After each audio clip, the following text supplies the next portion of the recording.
Hello and welcome to Beyond the Noise, the podcast series from PRWeek.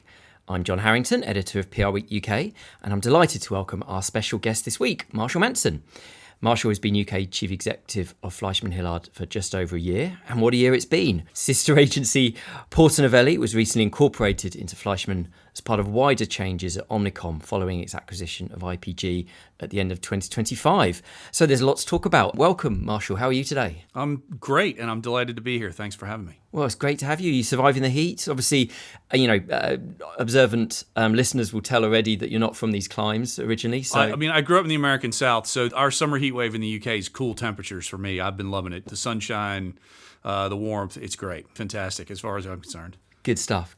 And I say thank you for coming along. And I thought, first of all, for those of you who don't know you, could you briefly tell us a little bit about your life? We're specifically focused more on career, obviously, before you joined Fleischman, because you worked at some well-known agencies prior to Fleischman, of course. I've had an amazing and I think probably a bit unconventional journey. I started in U.S. politics back in the West Wing era, the late 90s. I was a bit of a centrist and worked with all kinds of interesting people in the world of American politics, lived in Washington, D.C. I joined Edelman in 2004 in their Washington office and helped set up a team that focused on what we called at the time digital public affairs. And me and my friend and colleague, Mike Krimpaski, set that up with another colleague called Maura Ahrens, and we built that team over the course of a couple of years into a team of 30 people. And that was before Twitter and Facebook existed. So we were really early on kind of digital campaigning, leveraging those forces for comms. And in 2007, I was offered the opportunity by Edelman to move to London, and I accepted it. Was here just a few months later, got here in February 2008, and have been here ever since, so that's about 18 years.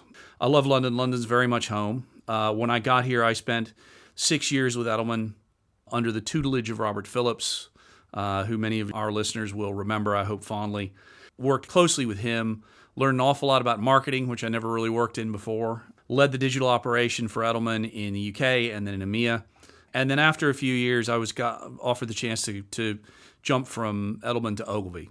And that was appealing because it gave me the opportunity to move from working in a world of comms to working in a world of CMOs, of bigger budgets, of greater creativity. I got the really special opportunity in Ogilvy to work across as it was then composed, Ogilvy Group. So I got to work with an advertising agency, which I'd never done, the direct marketing agency, Ogilvy One, be part of the Ogilvy Public Relations offer, and also to continue working across EMEA, which for Ogilvy at that time was 44 countries, including a lot of Africa, Middle East, and so forth. And I just treasured my time there. I learned so much about communication strategy, about creativity, about respect for craft, some amazing colleagues, some unbelievable clients. Some of my best client war stories come from those times. But after, it was 7 or 8 years there, and a stint as the UK CEO at Ogilvy Public Relations, I had the chance to go to Brunswick and return to my corporate roots, which is, I hope the Brunswick folk won't mind my saying this, I think pretty much the polar opposite of Ogilvy. But it was great fun, and I learned so much at Brunswick, going from the belly of marketing to the belly of corporate affairs. And I think what was interesting, and I didn't know this, wasn't intentional, but if you think about that journey from Edelman, where the client was most often the head of communications, to Ogilvy, where the client was most often the head of marketing, to Brunswick, where the client was most often the CEO or the CFO. And all of a sudden across that journey, I got a real sense of all the different facets of business that I think, generally speaking, we might encounter. And I love my time at Brunswick, again, treasured for lots of different reasons. I built another digital function there. I helped set up a team that focused on developing communication strategies for our clients. I led the global client satisfaction program there for a couple of years. And my colleagues, my friends that I made there were fantastic. And again, treasured my time there. But after a few years there, I think it was time to transition again. And after a brief pause, I wound up joining FleishmanHillard.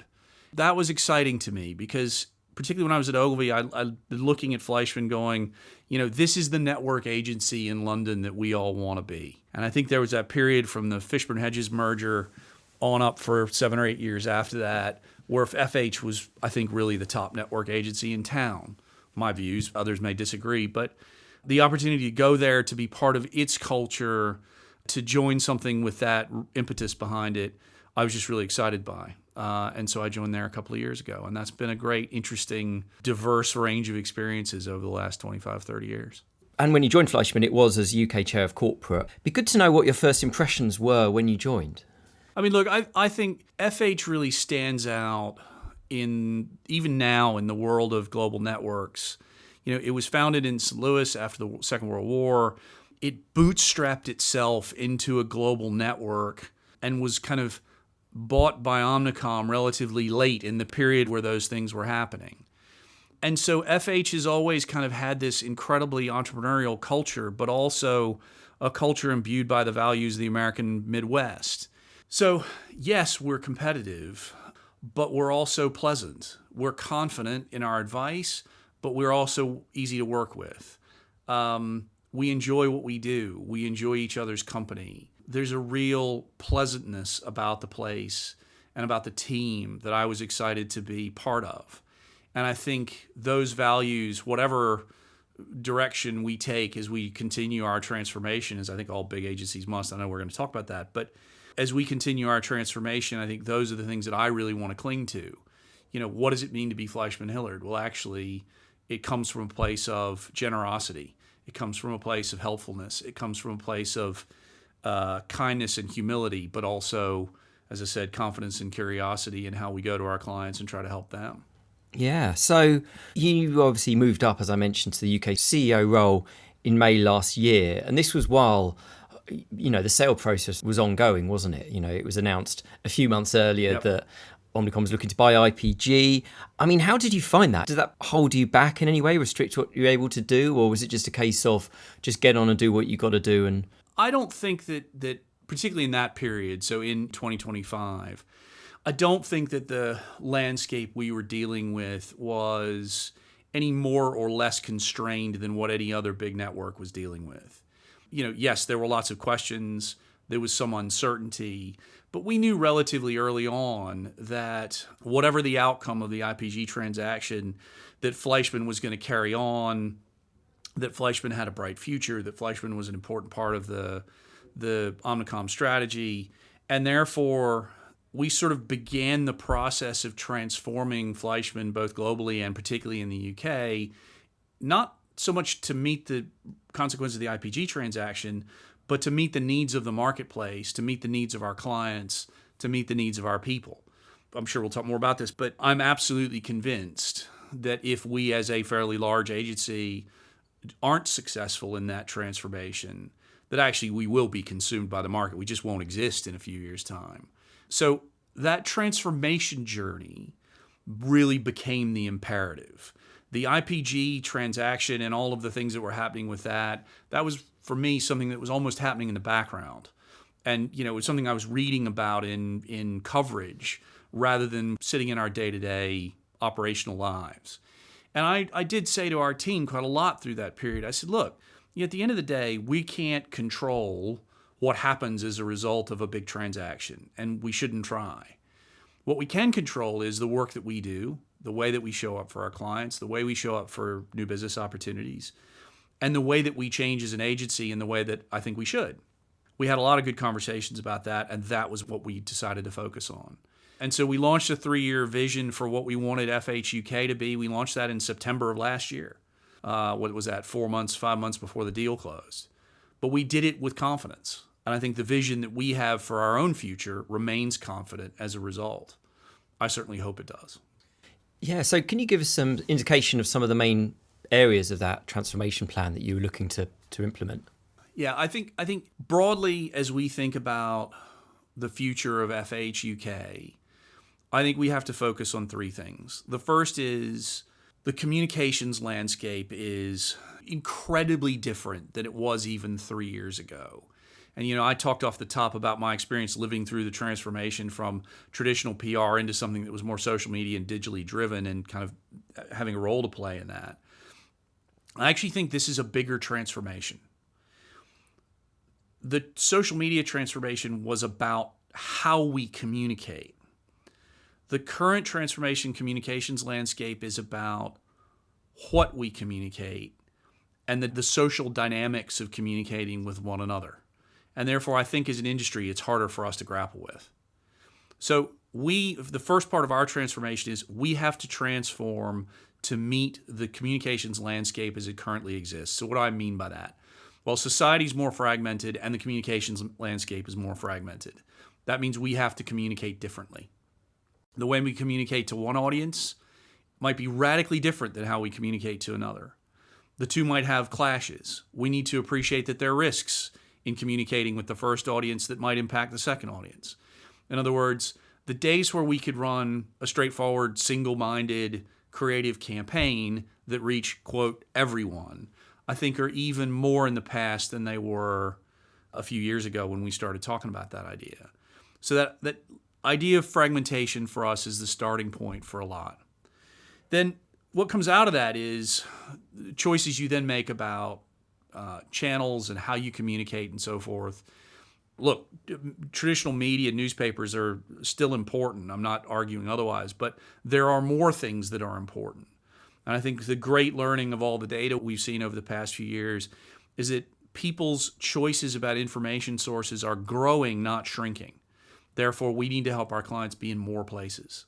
We need to help them connect through new and more innovative and different platforms and channels. One of the things we're talking a lot about in FH is Substack. Newsletter writers through platforms that aren't Substack. There's all sorts of them. But, that's one example. Other examples, we know there's some great data out from the Reuters Institute that shows how more and more people are getting news from short video. I mean, everybody knows that anecdotally, but the degree to which it comes through the data is really surprising. So when we think about transforming, we have to transform to meet that communications landscape and help our clients succeed. The second bit, though, is commercial. It's driven by AI. We have to be AI enabled, of course, and everybody's going to come in here and talk about the future, talk about transformation with AI as the fulcrum. It's not so much AI that's the fulcrum, it's that AI is driving a commercial change in how we work.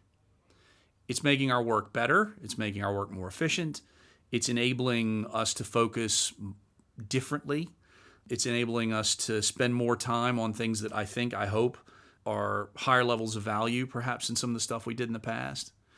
But at the end of the day, that means that as an industry, we have to transform commercially. So we have to talk to our clients rather than talk to them about time, we have to talk to them about value.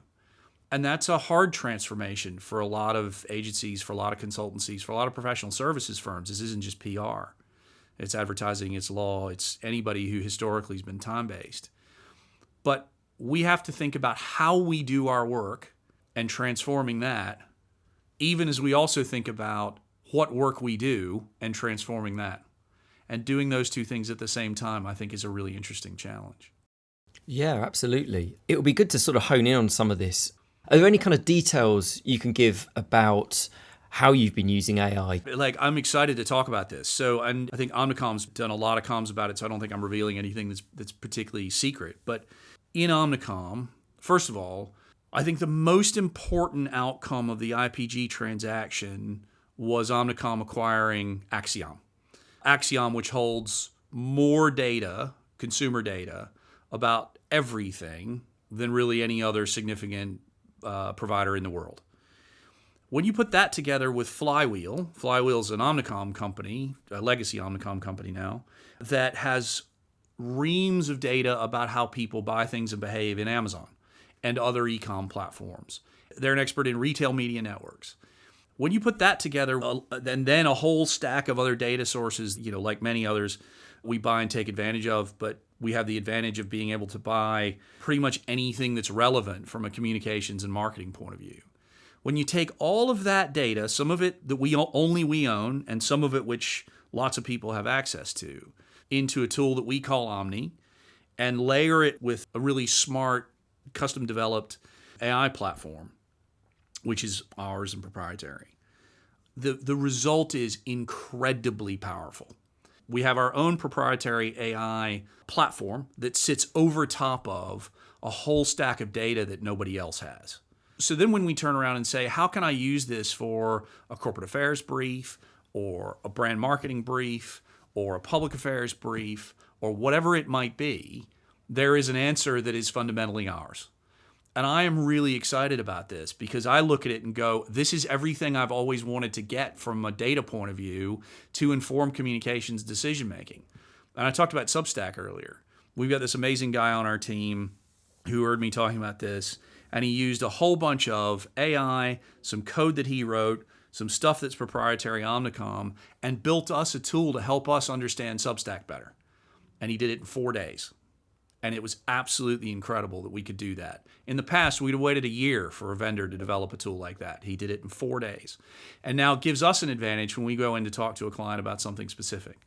So for us, the fact that we've got a proprietary AI platform, and there's one other thing to say about that I get really excited about. If I'm sitting in-house someplace, the chances are that my finance folk are going to let me buy one or two, a couple of AI platforms on a proprietary basis that I can use for confidential stuff. So I might get ChatGPT, and an image creator. Cool. I might get a couple. The beauty of the Omnicom AI platform is we've got everything. So we've got Claude and Gemini and ChatGPT and all the image generators and all the video generators. And what that means is we can build agents in each. Whatever the best platform is, the best LLM for the particular task, we can build an agent in that and then have it pass its work to the next agent, to the next agent, to the next agent. And we've heard a lot of talk about agentic workflows. We're using agentic workflows every day. And the beauty of being able to buy all these platforms is we get the best from each platform to its given purpose. So just as an example, think about a thought leadership campaign. We'll use one agent built in Claude to help us understand the person's tone of voice. We'll use a second agent built in Gemini to help write a piece of copy. We'll use a third agent built in ChatGPT to check that copy against a style book. We'll use a fourth agent built in something else to reflect that copy against the brand guidelines. And all that will happen right now with human interventions after each step, obviously. But in the future, maybe those human interventions become fewer and you get a check at the end rather than a check each way. I don't know, we're still thinking about that. But the beauty of it is we can go through that agentic workflow process and we can do it on an almost entirely automated basis and get a good outcome driven by our FH and Omnicom's unique underlying IP. And that's really exciting. Wow, yeah. And how are clients reacting to that? Well, they love the work, as my experience. When I sit with a client and describe to them what I've just described to you, the first question, I think rightly, is they need some reassurance. They want some reassurance. Are humans going to be involved at the right places? Yes. Will the information that about us that you use to inform those things, will that be treated with confidentiality? Of course. Is our stuff going to be mixed with anybody else's? No. And the great thing about having had Omnicom build this thing in effect for us is that it's 100% in our corporate control, so I can give them those assurances and feel really confident about it. So once, I think, generally speaking, once we can give them those reassurances, the next step is usually wow, that's really cool. I want to see what it can do. My favorite one of these is, it's a slightly different topic, but for a publicly traded client, we built a synthetic audience using data about asset managers that only one agency, and it wasn't FH actually, it was another Omnicom agency, but one of our sister agencies had proprietary information about a whole category of asset managers.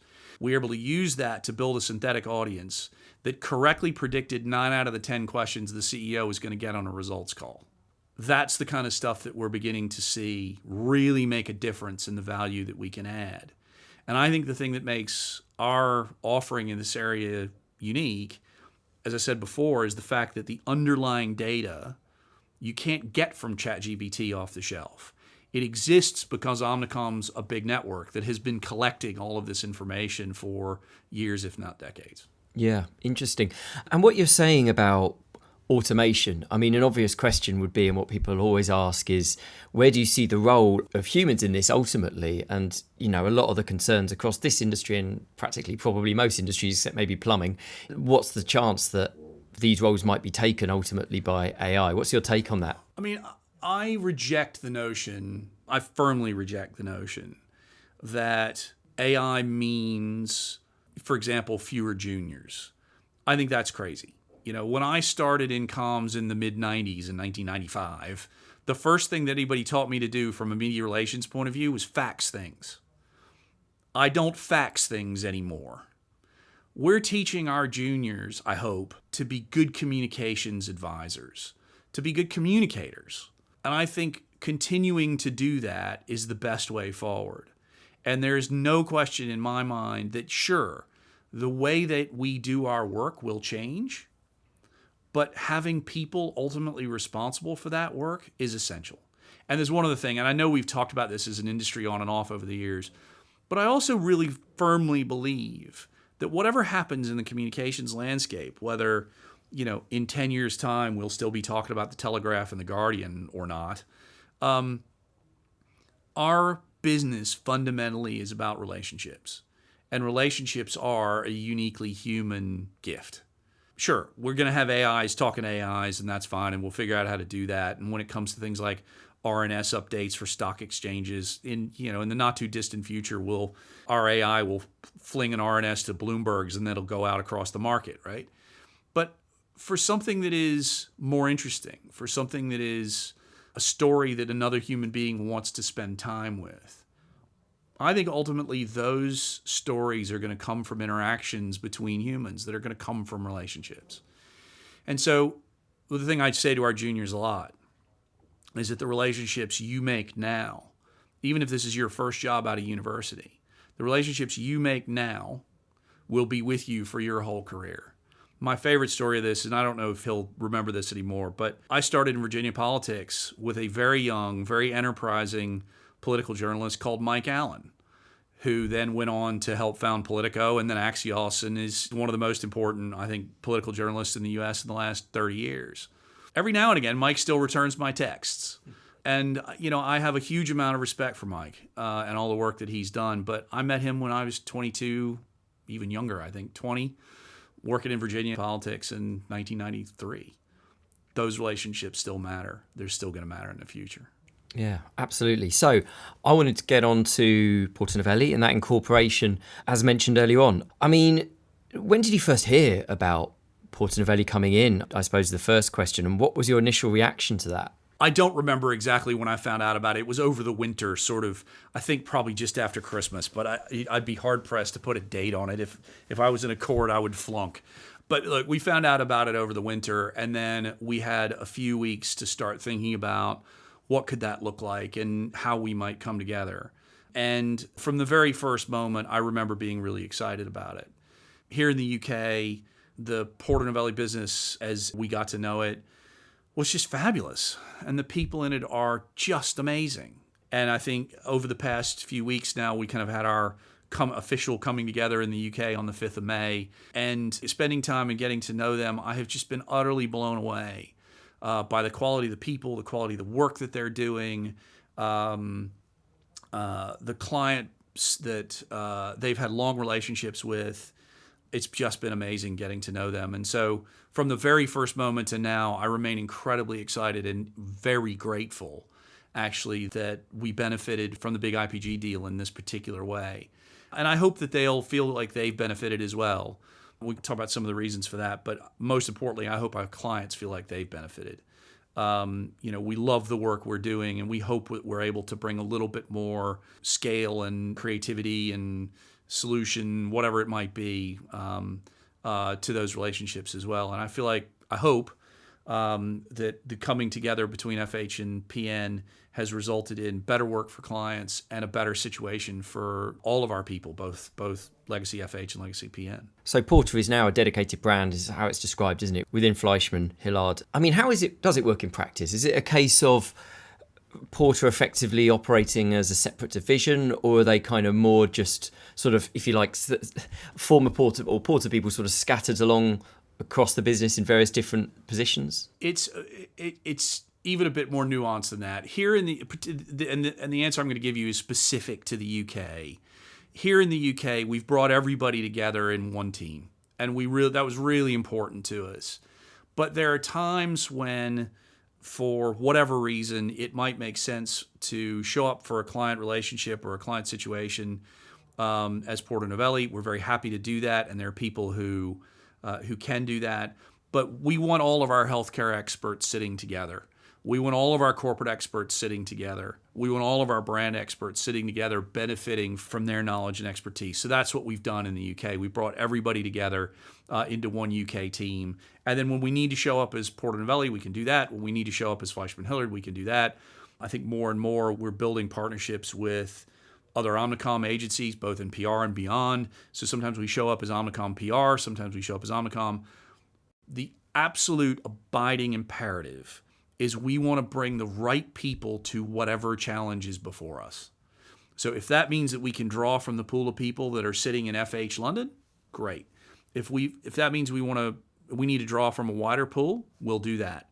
If it means we need to draw from the widest possible pool across the whole of Omnicom, we will do that. And I think aside from the kind of data integration, the stuff that I talked about earlier with AI, the other great benefit of the IPG transaction has been actually, weirdly, it's resulted in greater organizational simplicity in Omnicom and made it easier for us to go out and pull in whatever it is that we might need from other bits of, the Omnicom, the wider Omnicom network. Interesting. And how common is that to kind of draw in those bits, work with other agencies within Omnicom? All the time. Really? All the time. I'm trying to think of some of the agencies I've had the pleasure of working with over the past few months. I mean, we've got things with Interbrand, things with Siegel and Gale. Those are both branding agencies. We've been working very closely with Portland on a couple of things. We're working very closely with Golan on a couple of things. We're working very closely with Weber on something at the moment. And these are just things that are in my direct purview. We also work closely with TBWA on a couple of clients. There's another client that we work with with another big ad agency within Omnicom. We brought Flywheel into a couple of relationships. And more, the thing I alluded to earlier, the access to data, means that we're calling on Axiom. We're calling on there's a transformation consultancy in Omnicom called Credera, who we call on all the time. So all of these are important relationships for us within the network, but also we hope, again, more importantly for our clients. And actually, I don't really want our clients to get hung up on how we show what our business card says. It's much more about, here's Marshall, here's Henrietta. We're going to help you solve your problem. And that's the business that we most want to be in. Yeah, absolutely. So, I feel I should talk about the people side as well. I guess the first question is roughly how many people from Porter Novelli were integrated in the UK with Fleischman? I want to say sort of 50 odd. Yeah, is that right? So at the time that we were going through that process, there were about 50. Look, the reality, at the end of the day, we're a big publicly traded corporation, right? And when there's situations where there's actual duplication, sometimes you have to say farewell to people, sometimes people that you really value, really treasure, really admire. And we've absolutely had some of those impacts as a result of bringing things together in Omnicom as part of the bringing together FH and PN in the UK. And I don't want to name a lot of names, but all of those people have my undying respect and appreciation. Because as I said before, the PN business in the UK that has become part of FH, I have tremendous admiration for. It was hugely quality, full of great people. I'm sorry that the consequence was that there are a few people that are sadly no longer part of the gang. And you just have to, I hope, be mature enough about it to say sometimes that's an inevitable consequence of change and try not to make a habit of it. Yeah, and could you give an idea of scale, like sort of how many We're roughly? talking about a little handful, far fewer than 10. So I'm not trying to downplay it. For every person who was affected, it's really difficult. But in the grand scheme of things, given all the other changes that are happening, I look at it and go, this was an important step for us moving forward and for us making the most of the resources that we have. Again, it's always a crappy decision, but you have to say, all right, we're going to take this decision, make the hard call, and move forward. Yeah, absolutely. And I guess another challenge of integration is client conflicts. Were there many? No, we got really lucky. And there's no other thing, like lucky is exactly the right word. We got really lucky that when we started to dig into the landscape, we really didn't have meaningful or major client conflicts that we had to manage. So it's just, incredibly fortunate about that. And we have not really turned up any new ones in the period since. Yeah, good stuff. Are there any other sort of changes you can tell us about that have happened post-integration? My favorite is we have radically transformed our approach to creativity. Think in a good way. We'll find out. The danger of transformation is sometimes you roll the dice on something and hope for the best. I was taught the creative process really at Ogilvy. Very traditional, very baton passing, something that we would all recognize if we work in comms. You do some strategy work, you give it to creative, they do some work. And then once they're finished, you give it to some people who are going to figure out how to execute it in the real world. We've really turned that on its head. I talked about fragmentation earlier. We've decided that we need to bring an understanding of audience behavior as relates to channels much earlier in the process, that we need the creative process to be much more collaborative, where our strategists, creatives, and people thinking about channel are kind of in a constant dialogue throughout the creative development process. And the reason we think that's so important is that if you have an idea that's the most compelling idea in the world, but the only thing the audience watches is TikTok, and your idea doesn't work on TikTok, then your idea doesn't work. So bringing these things together, working in a more collaborative way, doing away with that traditional baton passing. It might be that there's a lot of people listening going, boy, you're like 10 years late to that idea. That may well be. But for us, it's a really important change. And the result is, I think, that our creative work has improved dramatically just in the last few months as we've kind of been on that journey. And we'd already taken a big creative step forward over the past year. You'll have seen some work for us for clients like Iceland Air, which had a Cannes shortlist, which I'm really proud of. It's the first Cannes shortlist for FH for a couple of years. And just a really brave, interesting piece of culturally relevant work. We're seeing more and more, I think, good, great breakthrough creative work that resonates with our audiences. Ultimately, for me, the test is not just does it resonate, but is it effective? And I think my favorite thing about the Iceland Air work is how many tickets it sold. At the end of the day, not only did it resonate with awards juries in Cannes and elsewhere, but actually it resonated with audiences and they bought more tickets, which is great. Good. That's really interesting. You talk about that creative sort of approach, new creative approach. And we hear that from quite a few big agencies, actually, that there's been a real focus in PR on sort of getting the right structure. Could you give us any more sort of details how that would work in practice? Are there any sort of new roles being created or sort of roles sort of slightly tweaked, or is it more of a mindset change, I suppose? It's both. So there are some new roles.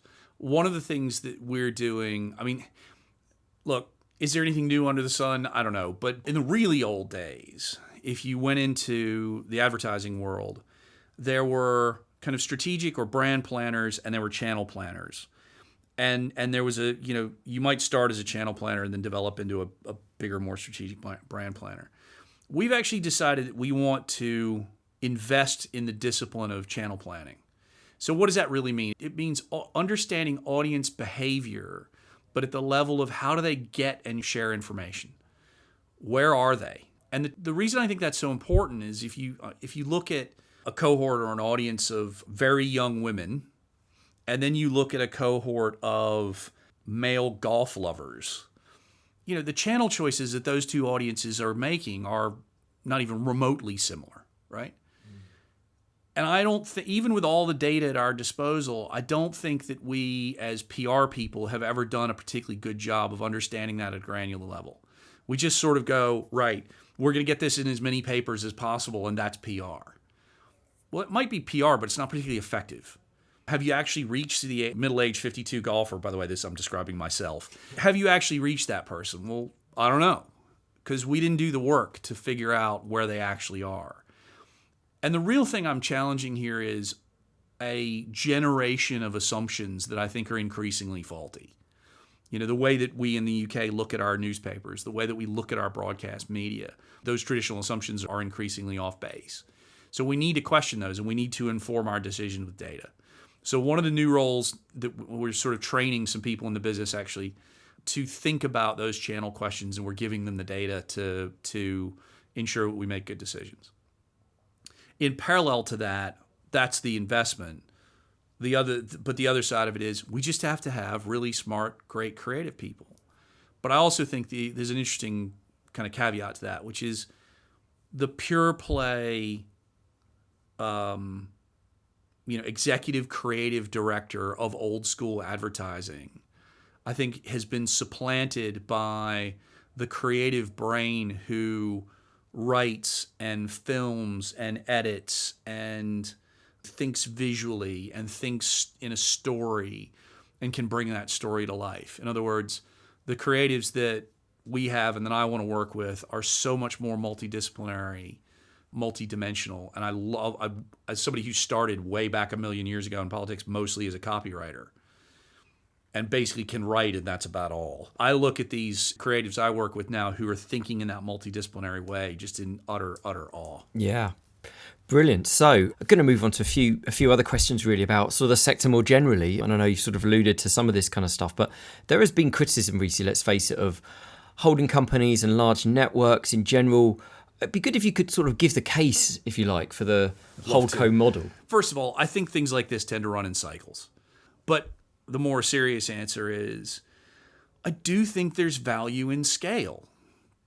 If you think about a client might come to us and say, I've got a very specific problem in a very specific sector. The chances that we've got someone with relevant experience, or in the context of Omnicom, that we can go get our hands on somebody with relevant experience, or relevant perspective, or relevant relationships, or indeed all of the above, we can do that in 100% of cases. So whatever the problem, we can we can almost certainly actually help address the problem.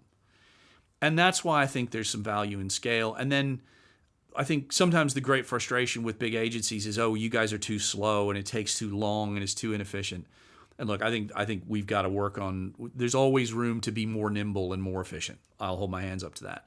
But on the other hand, you can call us up about anything and we can help you within a couple of hours. I think that's pretty interesting, and I think there's great power in it.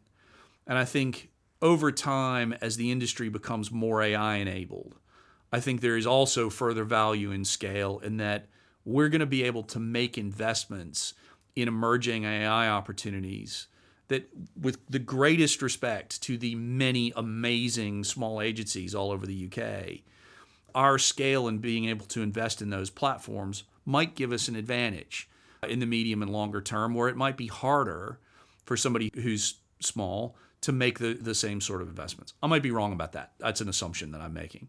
And I say it with the greatest, I'm not trying to take a shot at anybody, but I do feel like those two advantages of scale, get anything you want exactly when you need it, and that we're going to be able to continue to invest in what's to come, I think probably have value for our clients. Okay, thank you. I'm conscious we're running out of time. It's such a good conversation, but I'm going to ask a couple more fairly quick ones, if that's okay. Fire. Yes, right. So next question. Trading at the moment, how are you finding the market generally? It's been an amazing summer from an opportunities point of view. There's so many opportunities out there. They're incredibly interesting. I think the market is very busy. I think earlier in the year, the Iran war slightly knocked things off kilter, sort of end of Q1, early Q2, but I think it's come back roaring. Look, I'm incredibly positive about the PR market in the UK. I'd like to be more positive about UK PLC, but that's a different podcast. Absolutely. And what are your biggest priorities for the rest of the year at FleishmanHillard at the moment, and maybe a bit beyond? I mean, look, we've got to continue our transformation journey. Simple as that. We've got to be more AI enabled. We've got to bring AI into more of our work. We've got to strengthen those relationships with our clients. That's a daily pursuit that's at the top of our priority list. And we've got to continue to think about how the comms landscape is changing and adapt for it. We talk about the idea that our ambition is to lead the future of communications. I don't think we're quite there yet, but we're impatient to get in a place where we are, and we think we're moving in the right direction. And so that's ultimately what we want to try to do. Great. Okay, that's all the time we have. Thanks so much, Marshall, for coming on. Really enjoyed the conversation. Thank you for the questions. Delighted to have the chance. Brilliant. Well, thank you for coming along. Really appreciate it. I thought it was really interesting stuff. And thanks, of course, to everyone for listening. Until next time, goodbye.